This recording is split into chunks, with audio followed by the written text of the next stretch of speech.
بانی P T I نے party قیادت کو 10 محرم کے بعد حکومت کے خلاف تحریک چلانے کی ہدایت کر دی۔ علیمہ خان کی اڈیالہ جیل کے قریب اپنی بہنوں کے ساتھ میڈیا سے گفتگو، کہا بانی پی ٹی آئی نے کہا ہے اسمبلی میں بیٹھے لوگ ووٹ سے نہیں آئے، میڈیا کی آواز بند کر دی گئی، 27ویں ترمیم لائی جا رہی ہے، اس سے بہتر ہے بادشاہت کا اعلان کر دیں، قوم کو مکمل طور پر غلام بنایا جا رہا ہے، اس غلامی سے بہتر ہے میں ساری زندگی جیل میں گزار دوں۔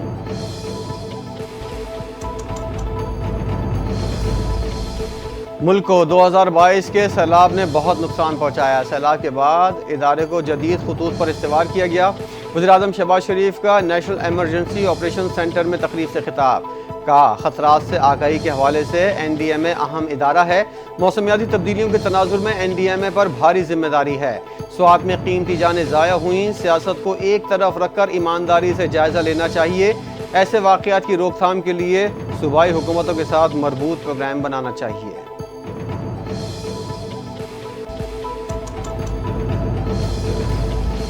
چیف جسٹس یحییٰ آفریدی کی زیر صدارت جوڈیشل کمیشن کا اجلاس، چاروں ہائی کورٹس کے لیے چیف جسٹس کے ناموں کی منظوری دے دی، جسٹس عتیق کو chief justice Peshawar high court تعینات کرنے کا فیصلہ،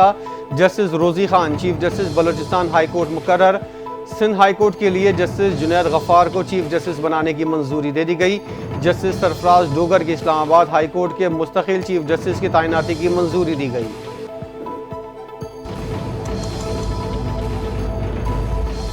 معاشی اور دفاعی تجزیہ کار سردار فہیم قتل کیس میں 2 ملزمان گرفتار، آئی جی اسلام آباد کی وزیر مملکت داخلہ طلال چودھری کے ساتھ پریس کانفرنس، کہا ملزمان عادی مجرم تھے، ملزمان نے ریکی کر کے دیکھا کئی گھروں میں کم آمد و رفت ہوتی ہے، پھر ڈکیتی کی نیت سے گھر میں داخل ہوئے، سردار فہیم کا قتل ٹیسٹ کیس تھا۔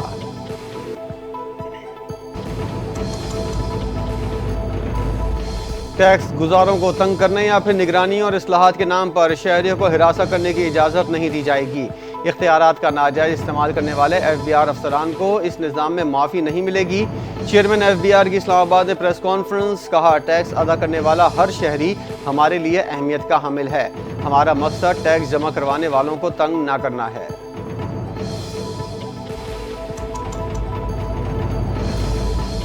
چیک اور کیش کی صورت میں تنخواہوں کی ادائیگی بند، پنجاب میں سرکاری ملازمین کی تنخواہ ڈیجیٹل طریقے سے دینے کا فیصلہ، پنجاب حکومت نے تنخواہ کی ادائیگی کے لیے واضح ہدایت جاری کر دی، نوٹیفیکیشن میں کہا گیا ہے سرکاری ملازمین کو تنخواہ صرف ڈیجیٹل طریقے سے ہی دی جائے گی۔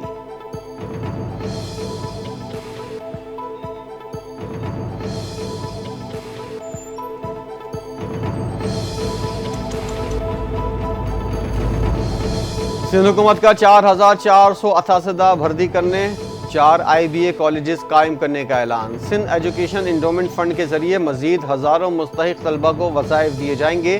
سینئر وزیر سندھ شرجیل میمن کی میڈیا سے گفتگو، کہا کراچی کے لیے مختص خصوصی ترقیاتی پیکج کے تحت سڑکوں، پانی، سیوریج اور ماس ٹرانزٹ کے منصوبے جلد شروع کیے جائیں گے، 50 الیکٹرک بسوں کے بعد مزید 100 بسیں اگست تک سڑکوں پر لائی جائیں گی، حکومت سندھ عوام سے کیے گئے وعدوں کو ہر صورت پورا کرے گی۔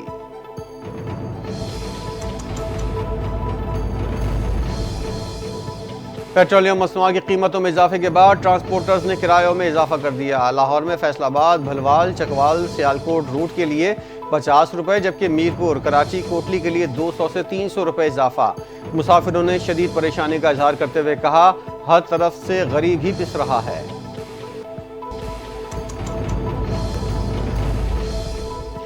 کچے کے ڈکیت روز بروز پکے ہو رہے ہیں، اغوا کی وارداتوں نے پھر شدت اختیار کر لی، سندھ پنجاب بارڈر کے علاقوں میں ڈکیت اغوا برائے تاوان کی وارداتوں میں مصروف، گھوٹکی سے 2 دن میں 4 افراد کو اغوا کر لیا گیا، مغویوں کے اہل خانہ کو فون کر کے 1 کروڑ روپے تاوان طلب کر لیا۔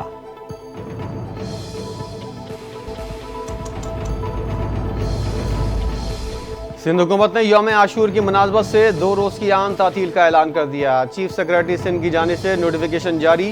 صوبے بھر میں 9 اور 10 محرم کو عام تعطیل ہوگی، جس کے تحت تمام سرکاری اور نجی ادارے بند رہیں گے، لازمی سروس والے ملازمین پر نوٹیفیکیشن کا اطلاق نہیں ہوگا۔